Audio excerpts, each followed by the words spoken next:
Incertidumbre, molestia, división y zozobra es lo que enfrenta hoy el PRD, el partido histórico de la izquierda mexicana. Vive hoy una profunda crisis que se ha extendido al Senado de la República, donde los perredistas mantienen la disputa por la coordinación de su bancada. Por un lado, Miguel Barbosa, por el otro, Dolores Padierna. Divisiones que también se han manifestado en la salida, a veces masiva, de militantes y la deserción hormiga de algunos connotados personajes del partido. Es el tema de hoy. Y me acompaña en esta noche Fabiola Guarneros. ¿Cómo estás? Muy bien, Fabi. Pascal, muchas gracias. Buenas noches. Ivonne Melgar. Buenas noches, Pascal. Gracias. José Buendía. Pascal, ¿cómo están todos? Buenas noches. Y Gerardo Galarza. Buenas noches, Pascal. Buenas noches a todos, al público también. Pepe, comenzamos contigo. Lo que está viviendo el PRD era inevitable ante la salida de Andrés Manuel López Obrador para crear Morena. Bueno, yo creo que lo que estamos viendo en el PRD se explica en buena medida, remontándose un poco a su propia historia y a la falta de posibilidades o de capacidad para institucionalizar un partido que nació como la amalgama de corrientes que nunca realmente fueron bien avenidas, nunca encontraron los mecanismos internos para lograr una cuestión que fuera más allá del arbitraje de sus caudillos y del reparto de cuotas internas, del esquema, digamos, de control político que permitía redistribuir rentas y entre sus clientelas, y que en buena medida fue el mecanismo ambos que permitieron, digamos, una primera etapa, su nacimiento durante los 90 y luego en el 2000 con dos liderazgos claros, en los 90 con el liderazgo de Cuauhtémoc Cárdenas, en el 2000 con el de López Obrador, mantener una siempre muy frágil unidad. Lo que estamos viendo ahora es quizá el resultado justamente de no tener una vida interna más allá de esas formas de amalgamas internas que llevan al principal proyecto electoral de la izquierda mexicana, que en las últimas dos elecciones pudo haberse hecho con la presidencia, con López Obrador, con posibilidades sobre todo claras en el 2006.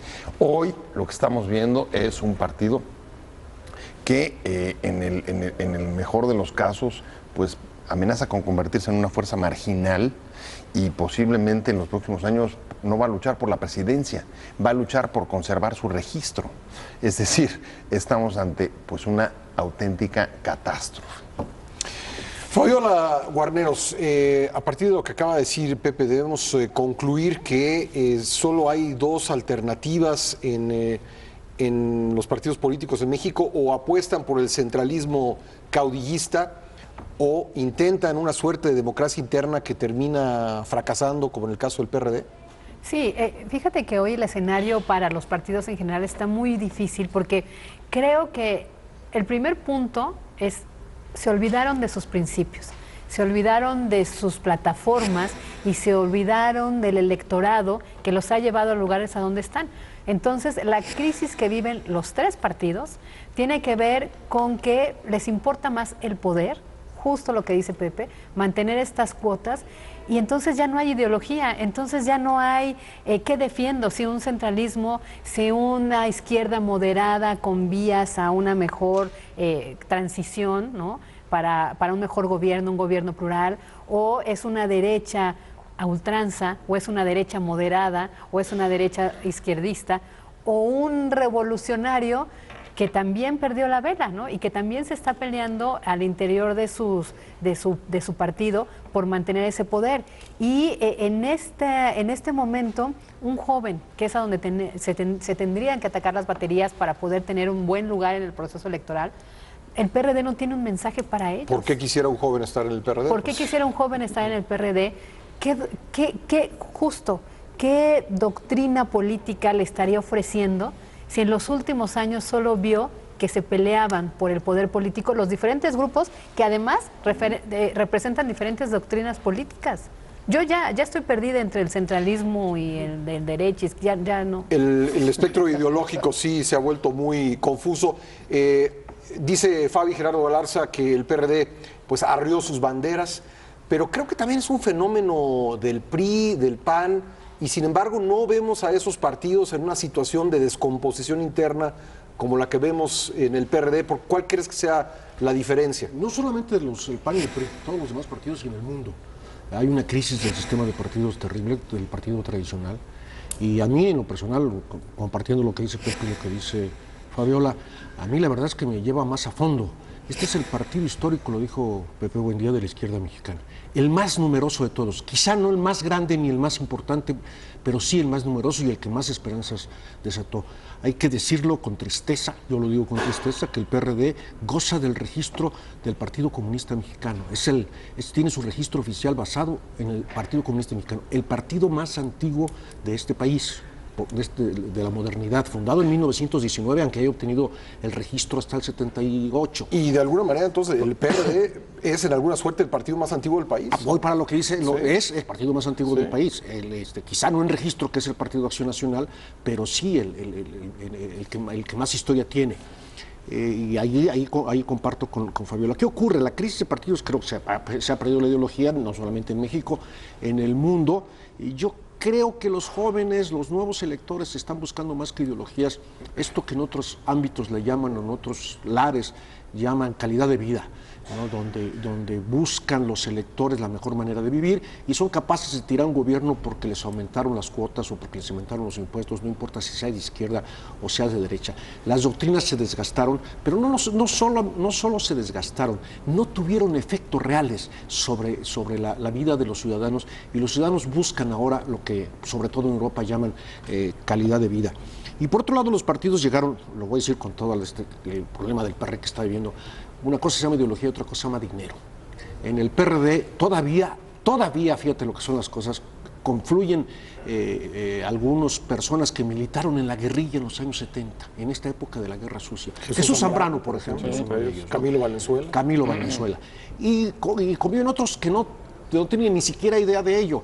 Y entonces, entre los que participaron en la guerrilla y los que ahora viven en el confort de los salarios de los políticos, pues hay una lucha terrible allí, interna, y que a lo mejor no tiene que ver con cuestiones ideológicas, sino, como dice Fabiola, por cuotas de poder, por dinero, hay que decirlo. En el caso del asunto del señor del senador Barbosa y los que lo apoyan y que no los apoyan, atrás no hay un problema de ideología, hay un problema de quién maneja el dinero que le cede el Senado a la bancada del PRD. Y ocurre esto, que lo estamos viendo ahorita en público, ocurre en otros ámbitos del propio partido, con lo que explicaba Pepe. Un partido de tribus, dicen ellos, ¿no? ¿Por qué? Porque respetamos las divergencias internas. Me parece muy bien. Esa es una historia que conocemos, que no era algo de la izquierda, era como una especie de mancha que tenía la izquierda, que todas las diferencias de la izquierda terminaban en particiones, y entonces sectarios les decían, y todos los partidos que había de izquierda, yo recuerdo muy bien porque me tocó todavía reportear todavía eso, todos terminaban cantando la Internacional y después el grito de unidad, unidad, unidad. En 1990 el PRD logra la unidad total, es el mayor número de... Venía un proceso... Es el mayor proyecto unitario de la izquierda. Y duró 25 años. Sí. En algo que... Y vamos a decirlo, ahora, no se trata de descalificar, pero es el partido de Arnoldo Martínez Verdugo, es el partido de Berto Castillo, es el partido, citaste tú a Camilo Valenzuela, es el partido de Valentín Campa, es un partido de veras. De Gerardo Unzueta. Por donde quiera veas, y es el partido de Barbosa, es el partido de Barrales, es el partido, sí, ¿qué tienen que ver unos con otros? La verdad. Y luego estas salidas, voy a apoyar un poquito más por el del lado del dinero. Si se va Barbosa a Morena, de veras, ¿qué significa Barbosa en el PRD del Morena? ¿Cuántas personas están atrás del senador Barbosa? ¿Cuántos votantes va a llevar? Ninguno. Es un tema mediático. Es un tema mediático, absolutamente. Y esto tiene que ver con lo que decía ya Fabiola, con lo que decía Pepe, una especie de confort, la pérdida de las ideologías, la crisis del sistema de partidos, no solamente en México, en el mundo. Lo vimos en España en las últimas elecciones, lo vimos en Colombia, pese a que no hubo elecciones, pero que también hay que ver. Lo vimos en Inglaterra con el Brexit, lo vimos en Estados Unidos con Trump, incluso podemos verlo en este momento en Estados Unidos. Trump es el presidente republicano y el Partido Republicano va por otra línea, ¿sí? Es crisis generalizada del sistema de partidos, a lo mejor habrá que analizar si estamos en lo correcto. Gracias, Gerardo. Ivonne recordaba a Gerardo Galarza los orígenes del PRD y hay que recordar que a la izquierda le tomó décadas de lucha para tener representación parlamentaria y esta representación parlamentaria ahora parece utilizarse en cosas de caricatura. Definitivamente, y yo creo que tanto lo de la crisis de ideología misma o de plataforma del PRD se vincula con el dinero. Al final ellos mismos lo asumen. Creíamos que el PRI era una cultura y sucedió que todos éramos esa misma cultura de hacer política con dinero y de acabar asumiendo la máxima de Jan González de pobre político, político que no tiene dinero es un pobre político. ¿Los envenenaron a todos? Los envenenaron a todos, pero yo sí lo voy a conectar con lo que arrancaba Pepe Buendía y tú lo subrayabas, el caudillismo. Yo sí creo que al PRD le hizo mucho daño su caudillismo. A mí siempre me impresiona recordar los días en que expulsaron a José Woldenberg. Él se salió, pero es decir, había un tufo antiintelectual, antidebate, antidiscusión, porque en aquel tiempo lo importante era cuadrarse con el ingeniero y hay de aquel que se peleaba con el ingeniero. Ahora ya se nos olvidó, pero hubo años en que el ingeniero Cuauhtémoc Cárdenas estaba peleado con Porfirio, porque Porfirio era el abierto, era el que quería hacer acuerdos, y el partido siempre tuvo esa pugna entre el gran caudillo, el cacique, y los otros que medio querían jalar por otro lado. Le volvió a pasar a López Obrador y solo López Obrador los aglutinaba. ¿Qué pasó hoy? Que se fue el segundo caudillo, pues se quedaron en esta incapacidad de construir un partido con ideas. Y se fue el ingeniero también. Y se fue el ingeniero, Sí. y se fueron ya Woldenberg. Ahora quieren a Woldenberg los perredistas. Me parece una gran historia de reconstruir al que ellos expulsaron porque era crítico, porque era intelectual, porque hablaba de construir acuerdos. Hoy lo quieren de candidato a la presidencia. Es una cosa verdaderamente de risa. Pero yo volvería a subrayar lo del caudillismo. He tenido la oportunidad esta semana que pasó de observar al senador Miguel Barbosa cotidianamente en su defensa en la Cámara Alta y me impresiona lo caudillista que es. Me impresiona cómo la cultura del aplauso al que concentra y pega se nos da a todos, incluida la prensa. Sí. De veras, hay que analizar las imágenes de los colegas. Señor senador, ¿me permite una pregunta? ¿Le tienen miedo? ¿Lo superrespetan? ¿Están enojados los colegas de la prensa porque el PRD osó en removerlo? Es decir, hay un encanto con esa figura caudillista de Barbosa que sí logró ejercer, que fue repartir prebendas, que todos estuvieran contentos, y el PRD se hizo ojo de hormiga, ¿eh? O sea, el PRD sabía que renunciaron muchos de esos 15 que ahora están apoyando a Barbosa y nunca los llamaron a cuentas. Sí. Lo dejaron porque también a ellos les gustaba, a los de la dirigencia perredista, que se siguiera diciendo que había 19 en la bancada y no 5, y no 4, y no 6. Entonces, están pagando las consecuencias. Coincido mucho con lo que estás diciendo respecto del caudillismo. Nada más me gustaría poner un matiz, ¿no? Pensando sobre todo tu pregunta, Pascal, ¿por qué en el PRD, a pesar de que en todos los otros partidos hay problemas de pérdida de ideas, de programa, etcétera, por qué aquí está llevando a este asunto? ¿O cómo, o qué tipo de caudillismo, o de qué manera está operando para generar una debacle que no está sucediendo en los otros? Y es que en buena medida, digamos que el reconocimiento del caudillo tenía o estaba asociado a las expectativas electorales. O sea, te reconozco como caudillo si puedes convertirte... Si tú nos puedes llevar al paraíso. Por supuesto, porque llevarnos... Me incluye a mí, se incluye con una me incluye pluri de delegado. Claro. Bueno, incluye incluso una elección general. Claro, una selección y una derrama de empleo público y de recursos a las tribus. ¿Qué son las tribus? Las tribus, pues en buena medida, pues son eso, son redes de clientelas locales.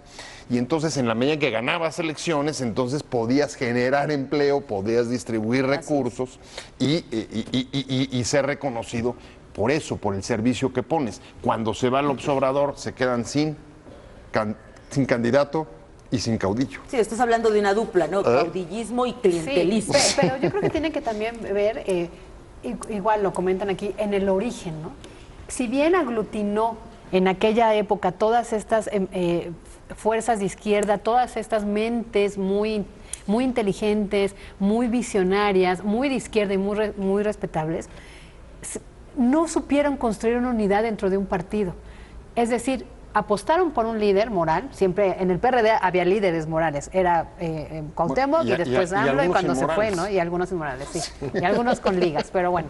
Pero más allá de eso, no les importó tampoco el PRD ya cuando se quedó como PRD, porque nadie construyó por la unidad de ese partido. Es decir, yo hoy lo veo como muchos papás que tenían a sus hijitos pequeños, muy cierto lo que dice Pepe, cuotas de control, ¿no? A Dolores Padierna y los Bejaranos con todo Nueva Tenochtitlan, que surgieron a raíz de los temblores del 85 y que traían un grupo muy fuerte atrás. 20 Dolores, súmense, ¿no? Todos, ok, traemos fuerza. Pero se les olvidó que esos grupitos iban a crecer y que ellos iban a sentirse mayores de edad, no digo que lo sean, a sentirse mayores de edad y que podían tener un control político porque crecieron y se mantuvieron en el partido. Y los papás o los líderes morales se fueron y los dejaron a que se mataran solos. Hoy, por eso ese partido está hecho pedazos, porque ninguno de esos grandes pensadores construyó una unidad en ese partido. De regreso en Entre Líneas, hablando el día de hoy sobre la crisis en el Partido de la Revolución Democrática. Ya no sé si es crisis o es una situación ya permanente de vida de este partido. Hablábamos antes de irnos a corte, y lo seguimos conversando durante la pausa, de la cantidad de personajes que han abandonado el partido. Ese pie que tuvo el PRD, la corriente democrática del PRI, uno de sus pies, el otro sería, digamos, pues el bloque principal de la izquierda que venía del PMS y otros partidos. De esa corriente democrática ya no queda nadie, prácticamente nadie en el PRD. Por lo menos de los que empezaron los grandes líderes, hay que recordar la corriente democrática, Cuauhtémoc Cárdenas, Porfirio Muñoz Ledo, Ifigenia Martínez. Ifigenia Martínez, que todavía sigue. Rodolfo González Guevara, que murió. De los jóvenes, Leonel Godoy, Cristóbal Arias, que era el grupo Michoacán, digámoslo así en ese momento. Sí, se han ido y no son importantes. Pero Ivonne tocaba una cosa, no solamente los que se fueron, los que no entraron. Ivonne del Vera era de los críticos del PRD y por eso fue expulsado. Pero junto con él, sus compañeros de corriente, digamos, su tribu, por decirlo, para hacerlo en lenguaje, para decirlo en lenguaje PRDista, pues muchos de ellos se negaron a entrar al PRD, no ingresaron al PRD, lo saludaron y todo. Otra gente que no entró al PRD fue, por ejemplo, Eduardo Valle, que era el fiel escudero de Berto Castillo, fue cofundador del PMT. Y algunos otros que previeron. Voy a decirlo, a mí los tuve ahora que supe el tema de quién está en el PRD ahorita, salvo Zambrano, que viene de la guerrilla de un partido, del Partido Patriótico Mexicano, del Patriótico, junto con Valenzuela, con Camilo Valenzuela. ¿Quiénes se quedaron con el PRD? El antiguo PCT. Así es. La izquierda que en los años 70 le llamaban oficialista, que ahora son los chuchos. Graco, Jesús Ortega, Carlos Navarrete y todos ellos. Pero Ivonne dice algo que a mí me importa mucho, lo dijo. Yo lo voy a decir con producto de mis trabajos reporteriles. Dos personas totalmente distintas, pero los dos grandes demócratas. Uno, Gilberto Rincón Gallardo, que no entró al PRD. Claro. No, sí entró y después se fue, creó el Partido Social. Él se fue del PRD, es otro de los que se fueron. Sí, muy pronto. Gilberto Rincón Gallardo, creo que un gran hombre de izquierda, y Manuel Cloutier, un gran hombre de la derecha. Sí. Los dos me lo dijeron a mí en entrevistas de diferente manera. Lo recordé cuando Ivonne participó. Gilberto Rincón Gallardo me dijo, no se trata de ganar las elecciones, no se trata incluso de imponer una plataforma. La oposición tenemos que saber oponernos no solamente al PRI, sino a la cultura política que ha creado en 70 años en ese tiempo este partido. En el fondo todos somos priistas, la política la hacemos como las hacen los del PRI, los sindicatos, los partidos y demás. Y Cloutier, en el lenguaje bronco, me dijo en una entrevista, a ver, la democracia no se trata de quítate tú para ponerme yo. Sí, que es lo que estamos discutiendo en el fondo. Creo que los dos tenían razón, porque los hechos hoy, después de muchos años, le dan la razón. Y estamos viviendo la cultura, a lo mejor ya no tan fuerte, ya no la vemos tan fuerte como cuando el PRI era partido único, pero estamos viviendo ese tipo, es decir, la política como botín. como botín de partido, como botín de grupo, como botín personal. Que esa fue la manzana envenenada que le dio el PRI a la oposición. Cuando cuando abre abre el juego, exactamente, cuando los invita a entrar en el club porque sabe que ya no puede más con la gente que está golpeando la puerta para entrar. Abre la puerta, deja entrar a algunos y todos aquellos que entran terminan comportándose como el PRI. Exacto. Para allá iba. Y entonces lo tenemos que ver, y es el resultado. Decías tú, ¿por qué el PRI y el PAN no se ven así? Porque tienen otros mecanismos. Alguien hablaba aquí de los militantes, tú lo decías ahorita, ¿cuántos salieron? El problema es que no sabemos cuántos salieron, sabemos los que hay, lo que es en público, porque ningún partido tiene un padrón real. El padrón es el del INE. No tienen, hay que preguntarle, hay que recordar, por ejemplo, el PAN, cuando el escándalo de cómo inflaron el padrón del Distrito Federal, que no existía. Y luego cuando hicieron el padrón, estacionamientos y demás, y después, y eso ocurre en el PRI, eso ocurre en el PRD, entonces casi es imposible sacar las cifras que tú pedías. Entonces, y tienen mecanismos de otra manera para disfrazar. El PAN, que hay que decirlo, en los años 80 tuvo una crisis política muy fuerte y de muchas rupturas. Acuérdate, se fundó un partido, el Partido del Foro Democrático, de expanistas. Sí, claro. Pero creo que y el PRI tuvo una crisis con el riesgo de desintegración. Y el PRI, la corriente democrática surge del PRI. Es una división del PRI que va a la izquierda. ¿No? Entonces, sí los han sido más capaces para disimular un poco o por lo menos presentarse más unidos que el PRD, que en este momento, pues hay que decirlo, es un desastre. Pero sí, son buenos hay dos ejemplos que me parece que pueden ser plásticos. Tú citabas a Gilberto Rincón. Yo creo que ese es un buen ícono para tratar de explicarse el PRD, un hombre que viene desde la clandestinidad, negocia la reforma política de 1978 que abre la construcción del sistema de partidos moderno, con Reyes Heroles, y luego es una persona clave, artífice de la unidad de la izquierda, de la candidatura de Berto Castillo, está en la campaña de Arnoldo Martínez Verdugo, y luego permanece, y no permaneció tan poco tiempo, permaneció prácticamente todos los 90. Al final de los 90, poco antes de irse del PRD, llevaba, pues me imagino que, casi un año en que ningún perredista, a pesar de haber ocupado cargos de dirección, le llamara por teléfono. Estaba totalmente olvidado y excluido por lo que tú decías. Y ese es una de las más lamentables deficiencias que llevaron a la falta de mecanismo para procesar la unidad interna. El sectarismo, el desdén por el debate interno, el rechazo a cualquier tipo de intelectualidad. Tú citabas a Waldemar. Otro ejemplo fue Rincón. Fue excluido, fue marginado, porque era un hombre básicamente de ideas, no era un hombre de clientelas. En los 90 también, en absoluto. Y él, al final, lo que decía al final de su experiencia en el PRD el problema es que este partido se convirtió en una trituradora de individualidades. No podías mantener ningún tipo de reconocimiento a la diferencia, a tus posiciones personales, porque eras absolutamente barrido por el dogmatismo y por el sectarismo. En los 90, ese es un contraejemplo, quien, digamos, inaugura con la llegada a la dirección en 1996 el esquema de abrir la puerta a la decisión de priistas y cuadros ya aprobados que traían supuestamente clientelas para lanzarlos y fortalecer el crecimiento electoral del PRD, fue el propio López Obrador cuando llega a la presidencia en 1996, y él es el que le abre la puerta, pues por ejemplo, a Ricardo Monreal, y ahí empieza a avanzar en los estados. Monreal se hace gobernador, entiendo, 2 años después, ¿no? 97, 98. Gana. Porque en el 97 fue diputado por el PRI en la 57 legislatura. Llegó a ser el vicecoordinador. Era el hombre más poderoso en 98 ha sido gobernador. Exactamente. 97 es vicecoordinador. Se mantiene en el PRI hasta el día anterior de que el PRD le garantice que va a ir como candidato a la gubernatura de Zacatecas, y ahí empieza el crecimiento en el estado. Pero ahí está, ahí acabas de dar en el clavo el ejemplo preciso de lo que hemos estado diciendo. No importaba la ideología ni el compromiso con una plataforma o con unos valores políticos. Importaba quién ganaba en ese momento. Hoy lo que está pasando con Barbosa, es decir, ¿no? Barbosa les dice a todos, yo me voy porque además esta bancada no es una bancada perredista, yo sigo aquí controlando los dineros, vamos a decirlo así, porque todos los que estamos aquí venimos de una coalición y estábamos en el PT y veníamos de otros partidos y hay ciudadanos y ahora se aguantan, ¿no?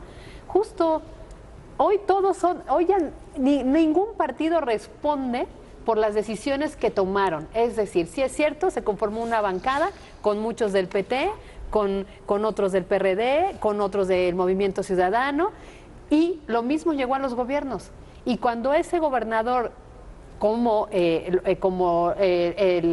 primo incómodo de Leonel Godoy, ¿no?, tienen cuentas que dar, pues ya nadie se hace cargo de ellos. Es que llegó por una alianza. No, es que era del PAN, es que era del Movimiento Ciudadano.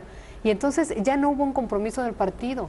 Y sí, yo creo que Andrés Manuel cumplió su amenaza de vamos a ir desfondando al PRD. Por supuesto. Y lo está logrando, ¿no? Lo está logrando, y con ello creo que también se demuestra, por retomar el punto del que hablaba Ivonne, se demuestra de la alta dependencia que tiene la izquierda mexicana con el caudillismo. Claro, y yo creo que ahí es la lucidez, el talento político de Andrés Manuel López Obrador, es justo ese, ¿no? En el momento exacto empezó a firmar estos acuerdos por la pureza de la nación, algo así se llaman, prosperidad no. Lo hizo en Michoacán. Lo hizo en Michoacán, ya lo hizo en el Estado de México, el 9 de abril es aquí en la Ciudad de México. Que lo 9 que de abril. 9 de abril. ¿Ya? Va a ser aquí. ¿No en junio? No, ¿Y cuántos lo van a firmar? Cuenta. ¿Cuántos lo van a firmar? Suelta. El punto es ese. Todos. O sea, Todos los senadores. Lo que realmente hizo. Todos los que puso. Estos que vienen, todos los que quieren estar en la boleta. O sea, el punto que le duele al PRD, por eso Barbosa sí le da la puntilla, por eso no es una anécdota, es que logra que se imponga la lógica de Andrés Manuel, que es yo me voy a llevar al PRD de uno en uno, no voy a negociar con la dirigencia. Claro, Y desarma a la dirigencia desde ya para esa negociación, y porque su opuesta es esa, yo los purifico. Ustedes andan mal en el partido, no importa, vénganse conmigo de uno en uno. Lo que queda por ver es, finalmente, legalmente, el emblema representa políticamente algo y sobre todo representa dinero. Así es. Si se puede desgajar el PRD, se pueden ir los militantes con Morena, pero finalmente ese emblema va a aparecer en la boleta, y si no se alía formalmente con López Obrador, tendrá un candidato presidencial, que quién sabe quién pueda ser, porque mientras más pase el tiempo, creo que habrá menos ganas de todos los que se mencionan por ser el candidato del PRD.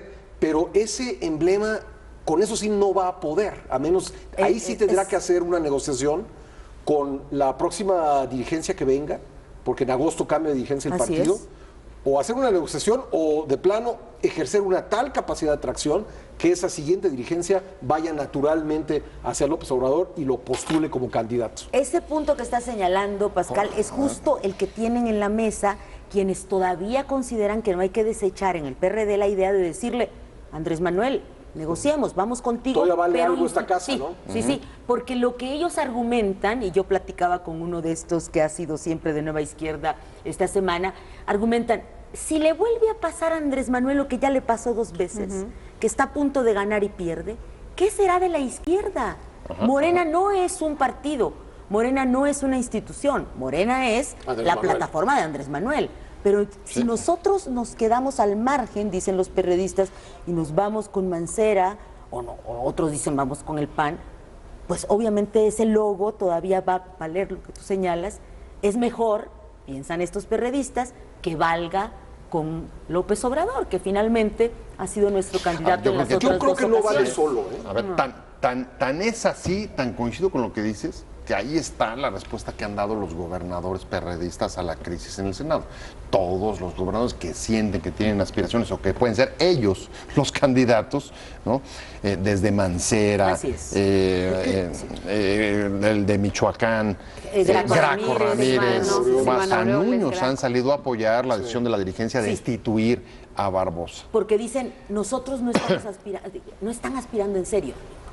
Hay que ser serios, pero son un piso para Sí. negociar No, bueno, con pero- López Obrador. y meter Exactamente. fichas para ellos Así mismos es. y sacar luego Así pues, es. algún tipo Pero de yo negociación. no veo al PRD, sinceramente, postulando a un candidato a la presidencia y yéndose solo en la campaña, ni siquiera acompañado por el PT y Movimiento Ciudadano.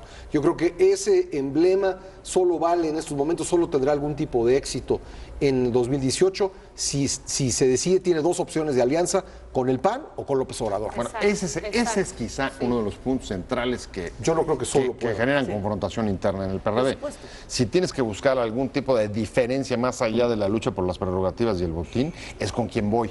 La política de alianzas ha sido el factor de división y confrontación en los últimos tiempos dentro Yo del estoy de acuerdo PAN. con ustedes, pero el problema, dentro es, del el problema PRD. es una cuestión de franquicias. Y yo estoy absolutamente de acuerdo contigo, Pascal, sobre el futuro del PRD.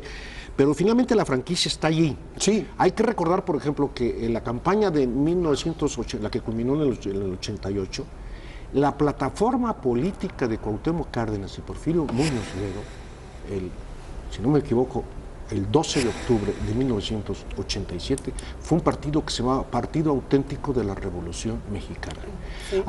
Que era PAR, sí, inexistente. Se llamaba, les llamaban partidos atláteres al PRI. Sí, él eran y el PPS. PAN, el PPS y Satélites, el PST. satélites, El lo dijiste muy entonces- elegante, ¿eh? entonces, muy elegante, son satélites. Era el partido del Frente Cardenista de Reconstrucción Nacional. El PST se convirtió en Que son los partido del chuchos. Frente Que son los Sí, los chuchos. perra- Pero el PAR ferrocarril. era de esos tres partidos, el PAR era un partido absolutamente muerto y enterrado. Y su franquicia sirvió para crear tienes toda la finalmente razón. el Frente Democrático, lo que Claro. después sería el Frente Democrático Nacional. Entonces, sí, yo creo, especulando y haciendo futurismo y apostando electoralmente, que no sé, siempre pierdo yo, espero que no echarte a perder la apuesta, Pascal. Creo que tienes razón.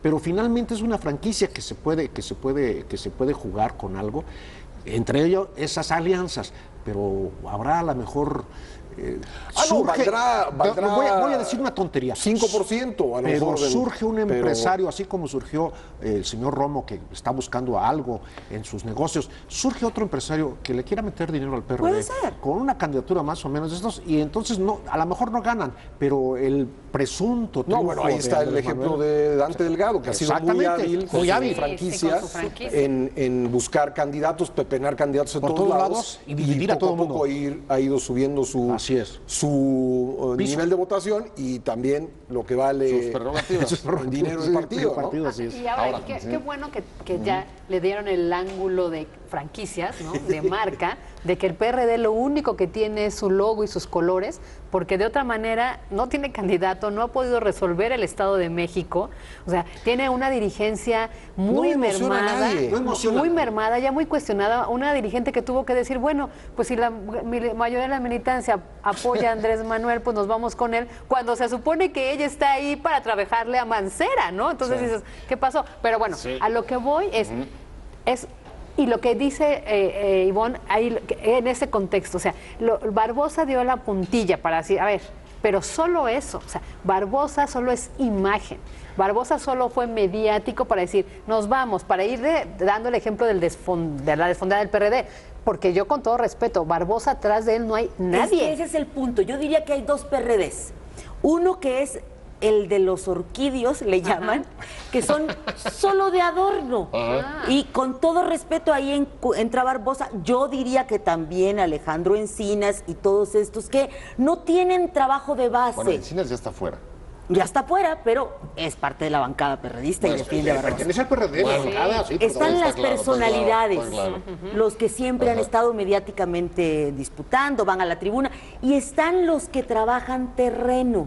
Estos que trabajan terreno, mejor representados desde mi punto de vista por Héctor Bautista, Sí. que es el ADN. líder Sí. de ADN, la fuerza territorial en el Estado de México, es el otro motor del PRD. ¿Qué ofrecen ellos? Ellos venden seguridad y alianzas por debajo del agua a los gobiernos locales.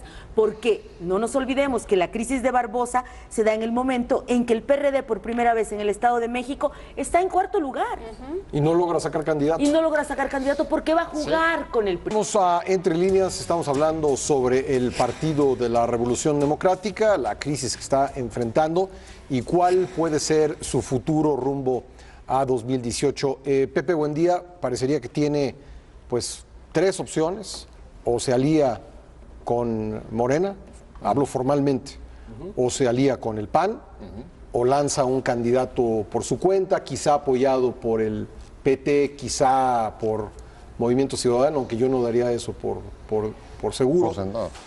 ¿Cómo ves el panorama? Bueno, decían que en la mesa que Barbosa había sido un poco la puntilla.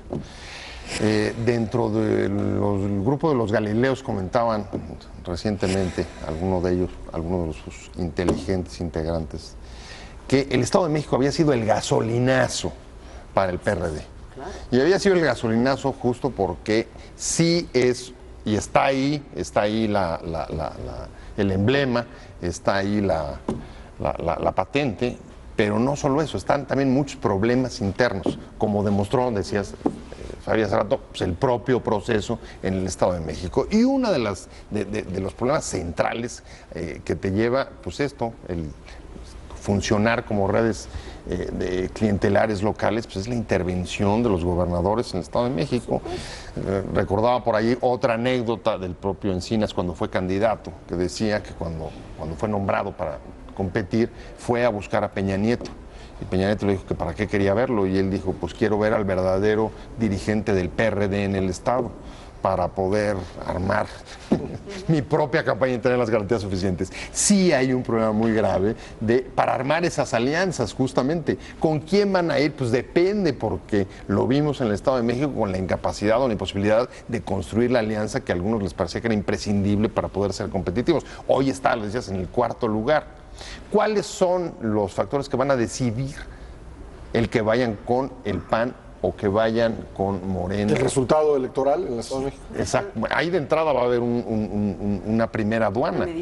Claro, pero ¿cuáles son los factores de poder real? Porque si volvemos a las tribus, pues hay que ver cuáles de esas tribus van a quedarse con mayor poder clientelar para poder influir en la definición sobre las alianzas. Yo he dicho que creo que importa mucho en qué lugar quedan los partidos en el Estado de México. No solamente importa el que gane, sino quién queda segundo y quién queda tercero. Claro. Tú y yo estuvimos en una reunión con un funcionario público federal en que es una frase que a mí me encantó. Las elecciones del Estado de México son ya la primera vuelta electoral del 2018. Sí, bueno, por supuesto que es una manera de explicarlo, pero lo que estás diciendo se está alineando a todo el asunto. No solamente quién gana, sino cómo, en qué lugar van a quedar. Sí, de hecho, Fabiola. No, es que iba a decir en esta parte que de la pregunta con quién va a buscar alianzas. Fíjate que yo creo que a pesar de que vale el partido, vale el emblema, vale los recursos, todo, digamos, un ejército de gente que está abajo operando, yo creo que ya no está en posición el PRD de con quién negocio, más bien es quién me quiere. Yo creo que lamentablemente en este momento es PAN, no querrás ir que yo te apoye, PRI no quiere, o sea, porque ¿qué te representa un partido que no tiene un candidato, que no tiene una dirigencia sólida? Que vamos a ver el siguiente pleito para el relevo de Alejandra Barrales, no va a ser nada suavecito. Vamos a ver que es un partido que sigue endeudado, que sigue lleno de corrupción y que se siguen peleando cuando hay una elección interna. Entonces, el PAN ahorita ya está, vamos a ponerlo, ensoberbiado, porque tiene a candidatos punteros ya, tanto en la presidencial como en el Estado de México, ¿no? O sea, tiene bien a Margarita, tiene bien a Ricardo Anaya, pues Moreno Valle dijo, bueno, pues yo voy a la coordinación, o sea, ya está aplicando, pero ahí está. Hay algo también. ¿No? Entonces, como dice, ¿para qué quiero el PRD? No, pero en el PRI está, porque lo hemos planteado aquí, el PRI no la tiene tan fácil, está luchando contra el gasolinazo, con todo el costo social y político de la inseguridad, de la corrupción, del precio del dólar, del pleito con Trump, de todo eso. Pero tiene certeza en lo que quiere, tiene un grupo de trabajo y en todo caso le conviene más al PRI dominar al PRD teniéndolo de aliado, incluso en el Senado. Quizás por eso defienden a Barbosa. ¿No? Por ahí, a lo mejor no es la agenda legislativa, o no solo. Yo agrego una cosa, de los candidatos de coalición gobernadores, por ejemplo, PAN-PRD, no hay un solo perredista que haya llegado así, No. Todos los candidatos triunfadores de esa coalición PRD, todos son panistas. Carlos Joaquín. O expriistas. Expriista o panistas. Miguel Ángel Yunes. PAN y PRI van a decir, si quieres, vente. Exacto, por eso solo quiero agregar a lo que tú decías. Si quieres, vente. Sí, definitivamente. Yo creo que, reflexionando y compartiendo con ustedes, me quedaría con el subrayado del Estado de México. Creo que ese va a ser el gran parámetro de lo que viene para 2018 para el PRD. ¿Por qué? Porque si gana el PRI, la oposición tendrá que asumir que puede y debe hacer un frente si conserva el PRI. Si llegara a ganar el PAN, creo que Ricardo Anaya es la única persona con la que la parte perredista inclinada a los azules podría hacer una alianza. Si es Margarita, ellos definitivamente no van a ir, con Calderón no van a ir, eso lo han dicho en público y en privado y creo que lo van a sostener. Y en ese sentido también, ¿qué tanto va a avanzar López Obrador en esta quita, en este pirateo, que yo creo que también lo puede empezar a hacer en Movimiento Ciudadano? Vamos a ver si se dejan. Finalmente yo pondría a 2 personas claves hoy, llevando el futuro del PRD. ¿Qué va a hacer Mancera? A quien le puedan acabar cargando la factura de lo que ha sucedido ahora, porque dice, la mano peluda, dice Barbosa, que me quiso quitar. ¿Y qué va a hacer Anaya? De esos 2 personajes, de alguna manera, va a estar dependiendo cómo se pueda mover el PRD. Poca discrepancia en la mesa, ¿te das cuenta? Sí. Ha sido, Nos hemos complementado esta noche. Bueno, y yo creo definitivamente el partido que quede en tercer lugar, ya al cuarto ya ni hablemos, el partido que quede en el tercer lugar en el Estado de México queda muy rezagado y prácticamente fuera de la jugada, yo diría, esa es mi apuesta, fuera de la jugada de 2018. Si es el PAN tendrá mucha dificultad para construirse como una opción real de regresar a Los Pinos. Si es Morena también, si queda en tercer lugar Morena, también tendrá mucha dificultad de aquí en adelante, tendrá que redefinir sus estrategias. Y bueno, en este momento no veo al PRI quedando en tercer lugar, el PRI quedando en segundo ya se lleva un golpe tremendo, ¿no? Sí, bueno, perder el Estado de México sería, la verdad, es un golpe muy duro. Bueno, el PRI es tan hábil estratégicamente hablando que ese mismo funcionario que no podemos citar también decía, la ventaja del PRI ahorita es que es la segunda opción. Y siendo la segunda opción, dijo jala que votos. ha dejado de ser... No, dijo, somos la segunda opción, porque si somos la... o sea, ahorita ni nadie puede decir que tiene la primera opción ganada y garantizada.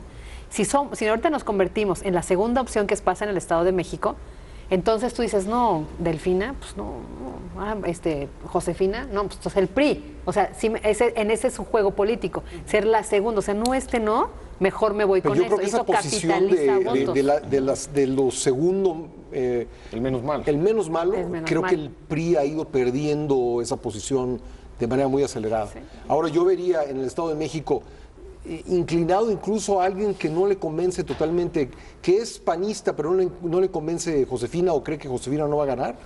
Yo creo que un panista en esas condiciones podría votar en estos momentos, más por Delfina que por Alfredo del Mazo. Bueno, es que si gana Delfina en el Estado de México, yo creo que hasta los que están ahorita, los senadores que siguen en el PRD se van a ir a Morena. Sí, claro.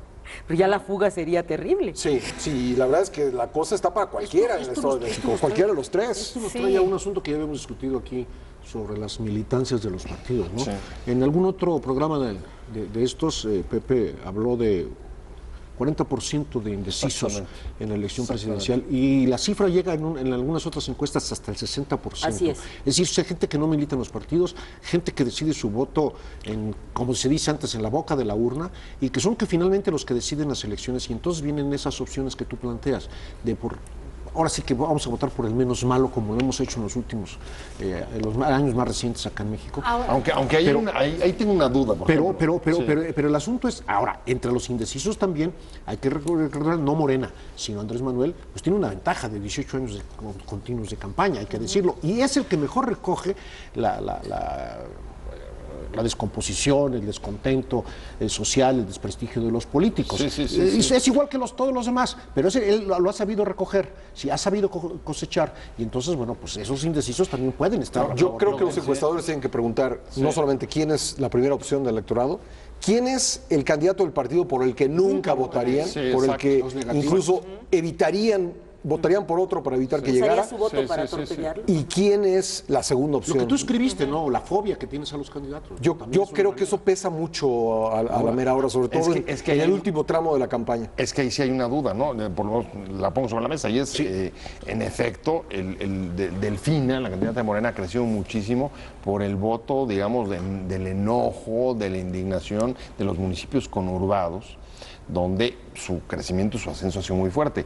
Eso nos llevaría a pensar que ese 40% está sobre todo vinculado con el voto, digamos, antisistema, anti-estado, anti-status quo, o ese voto indeciso se va a ir por un voto antiprista. Es que en el Estado de México y son si es muchos antiprista, estados, ¿eh? claro, es distinto.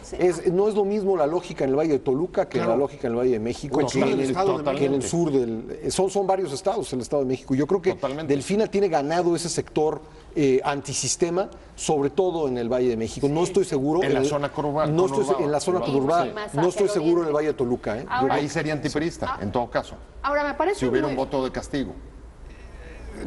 Yo creo que ahí compite el PAN más, el Valle de Toluca más como el voto antisistema, anti-PRI, digamos, no antisistema, anti-PRI, que Morena. Entonces, si los juntas, lo que vamos a ver en el Estado de México es medir qué tanto enojo hay, no solo contra el PRI, sino contra eso el es- voto contra la partidocracia. Sí, por Pepe, ejemplo. pero eso es, perdón que lo diga, eso es muy maravilloso aquí en la mesa, en el análisis político y en la prospectiva de los propios partidos, que ese es el gran error. Ellos siguen insistiendo en que el Estado de México es su prueba de fuegos, los va a poner al límite, los va a llevar a ver si el PAN con los de Anaya lo logran, o los va a llevar a ver si el equipo de Peña Nieto lo logra contra los duros del PRI. O sea, todo aquí en el análisis político y en el análisis de ellos, de estrategas electorales, está muy bien. Pero la realidad es otra cosa. O sea, la realidad es, y yo sí me arriesgo a decir, ojo, son caminos paralelos. O sea, el Estado de México con Josefina está marchando por una cosa, por un acuerdo en la cúpula de que era lo mejor por ahorita porque es lo que nos representa. Pero Anaya no va a depender solo de lo que está pasando en el Estado de México. Sí se puede fortalecer como grupo o lo pueden tirar, pero no necesariamente va a dejar que Margarita o ella se vengan para abajo por una derrota en el Estado de México. Ojo, y eso a nivel nacional también tiene mucho que ver con la gente que no vota, con la gente que sí está bien enojada, está harta antisistema, pero solo en redes sociales. Y eso beneficia al PRI. Sí, digo, ahí está sobre la mesa, ¿no? Habrá que ver ¿Cómo se va cómo a comportar avanza el- frente a los el resultados electorado? del Estado de México, la resistencia del PRD a no sumarse con el PAN, a su ilusión de que la izquierda siga siendo el gran referente, cuando en realidad ya cuando se ponen a discutir en serio, ellos mismos asumen que hoy el dilema no es izquierdas o derechas, el dilema es este que Pepe Buendía señala: ¿quieres la continuidad del PRI o quieres quitarlo en 2018? No sé por ahí va a qué ser. tan maduros van a ser los perredistas queremos- para asumir eso. Hemos visto una cosa, estamos así también, yo creo que también el Estado de México lo estamos convirtiendo en tabú o en tótem, cualquiera de las dos. Sí. Pero no hemos visto el O otro en mito. asunto, Veracruz. Veracruz era un estado donde la gente estaba totalmente descontenta, enojada. Además son elecciones municipales, ¿eh? Sí, y los veracruzanos... cuidado. No, en pero elecciones yo me municipales- refiero a la anterior, cuando Sí. ganó Yunes. Pese a ese descontento, a ese enojo, a todo lo que había, a todo el voto antisistema y todo, Yunes apenas, en alianza apenas se alcanzó. Hay que recordar que 2 puntos. de diferencia. Y hay que decir el surgimiento y hay que allí que cada quien interpreta y entienda lo que entienda, lo que tú ya hablabas, esas redes de distribución, de compra, venta de votos que están por abajo, puestas al mejor postor. Claro. Morena no existía en Veracruz y sin embargo se convirtió en la tercera fuerza política. Y que cada quien interprete lo que interprete. Yo no me sé nada porque yo no tengo ninguna prueba. Claro, pero ahí hay... No tienes ahí hay- ninguna prueba, pero ya lo dijeron los propios priistas y ya lo dijeron los propios panistas y ya lo dijeron Yunes lo dijo. y Yunes. Bueno, pues Y se dicen, la gente de Morena lo ha llegado a filtrar, de que ahí el PRI le dio lana a Morena para que llegara a la tercera fuerza. Bueno, alguna vez lo vimos hasta del propio exgobernador, ¿no? ¿Te acuerdas?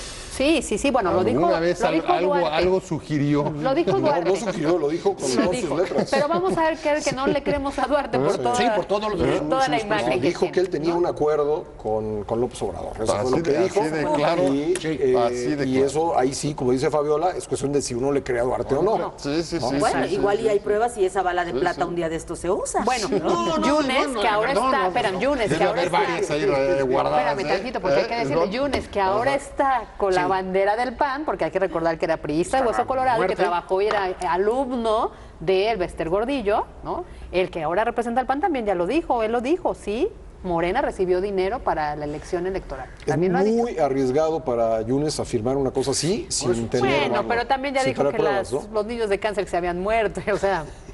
La políticamente es eso. yo lo que iba a decir es, ahí eso hay que verlo antes de, ahora que estamos viendo el Estado de México, como lo estamos viendo, ya ocurrió de alguna manera en Veracruz. Claro, no tiene el glamour de la cercanía a la elección presidencial, pero hay que recordar que uno de los estados también, que son diferentes estados y que tienen mucho peso en el padrón electoral, es Veracruz. Sí, y que había sido históricamente priista. Sí. Bueno, y evidentemente no, como dice Gerardo, no se acaba la historia del 4 de junio con la elección del Estado de México, y yo creo que pesa muchísimo simplemente por su padrón, pero hay que ver qué pasa en Coahuila. Claro.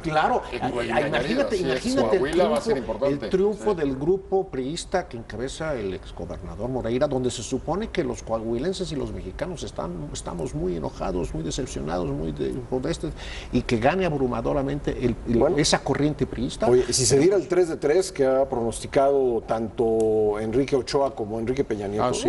Bueno, creo que más bien vamos a ver a la oposición adoptar un discurso de restauración autoritaria, ¿no? Exactamente, y eso es lo que poco se está viendo en los análisis, como dice Fabiola. Es decir, aquí lo podemos decir y todo. Hace 15 días hablábamos de lo irremediable del triunfo de López Obrador. No, bueno, hay otras fuerzas que están viendo otras cosas. Y como en política no hay nada irremediable. Absolutamente nada. Ahora, lo que sí es más cierto es lo que plantearon, es decir, ¿por quién votas? ¿Por el anti o por lo mismo o por lo que no? ¿Y quién es el anti, no? Pues en exacto, realidad es ¿no? difícil. ¿Quién es el mejor anti? Exacto. ¿no? Por eso hay tantos Un antipuro, independientes que se dicen anti. Un antipuro no hay. No, yo diría que no existe en la política mexicana un antipuro. Habrá quienes interpreten en alguna candidatura el antisistema, pero yo creo que difícilmente, si nos ponemos puristas, difícilmente alguno de los actuales, ni siquiera los independientes, No, bueno, porque ni el además Bronco, claro, además todos no, han sido parte del sistema. Y muchas veces además los antis se construyen localmente, van dependiendo de las alianzas coyunturales que se vayan dando. Pues mira, ¿quién es el candidato del PRD en Coahuila, por ejemplo? ¿Quién? Pues más bien vinculado a la familia Moreira, ¿no? O sea, habría más bien ahí una relación con el PRI, paradójicamente, no con el PAN, no con Morena. Tenemos que terminar la discusión en este momento. Muchísimas gracias a nuestros panelistas y sobre todo gracias a ustedes en casa por haber visto Entre Líneas. Aquí estaremos de vuelta con un nuevo programa. Muchísimas gracias y hasta entonces.